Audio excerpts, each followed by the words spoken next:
Good day mga B, magkape muna tayo dahil nga kakagising ko lang pero almost lunch time na. Ayan, maggigisa muna ako ng mackerel. Ito lang naman ang alam kong lutuin mga B.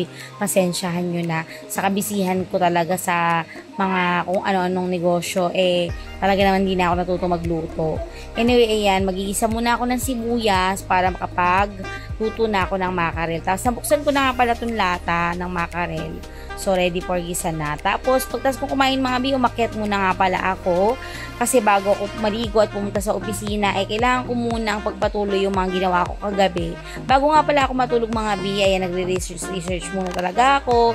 Tapos, ginagawa ko to improve yung mga product namin ng Alexa.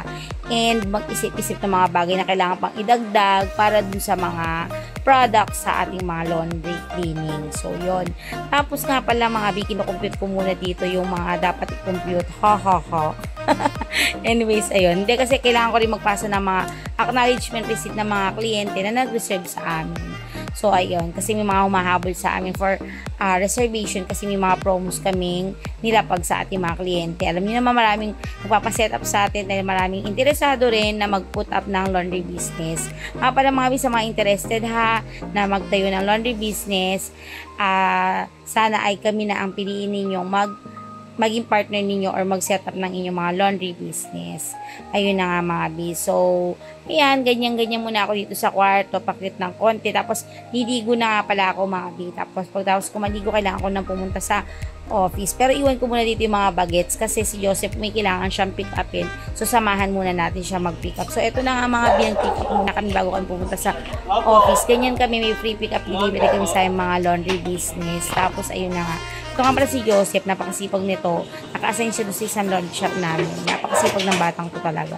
Anyways, punta na tayo sa office. Dito naman sa office, ayan, pagdating ko, syempre, chinecheck ko muna yung mga kailangang i-release ni Kong sa mga Shopee, Lazada. Tapos, marami rin kami everyday na mga lalamove.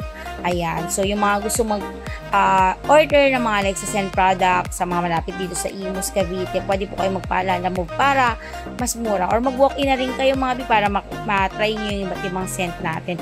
Nga pala dito nga pala inaayos ko yung bagong project namin sa Quezon kasi nagpasa na sila ng requirements nila. So, kailangan kong ayusin yung mga pagpuput up ng plumbing. So, ganun yon. Napaka-busy ko no mga bi. Talagang busy talaga ang inyong inday, badiday. You know, mga bi. Laging busy ang inyong laundry queen. Sa dami nga naman talaga ng iniisip ko. Dahil sa laki nga naman ng pamilya ko. Panganay ako sa magkakapatid. At talaga naman ang mga anak ko medyo magastos. Kaya everyday talaga kailangan kayod. So, yun. Improve din ang product. Tapos, may inaaral ako ngayon. Dahil kailangan ko put up ng mga outlet ng laundry ng ating mga Alexa Scent mga B. So, planning na magbukas kami ng mga outlet. So, unahin namin nga pala yung Pampanga. Ang dami ko yung mga inquiry na gusto mag-franchise pero sobrang inaaral ko pa kung magpa-franchise ako. Sa dami ng kapatid ko, gusto ko sila muna yung mauna sa business at maging partner ko at kumita syempre. Ganun naman tayong mga ate, 'di ba? So, yun lang mga bisa na nagustuhan yung video ito. God bless nga pala sa inyo at sana like and share nyo na rin at follow ang aming FB page and YouTube channel. Please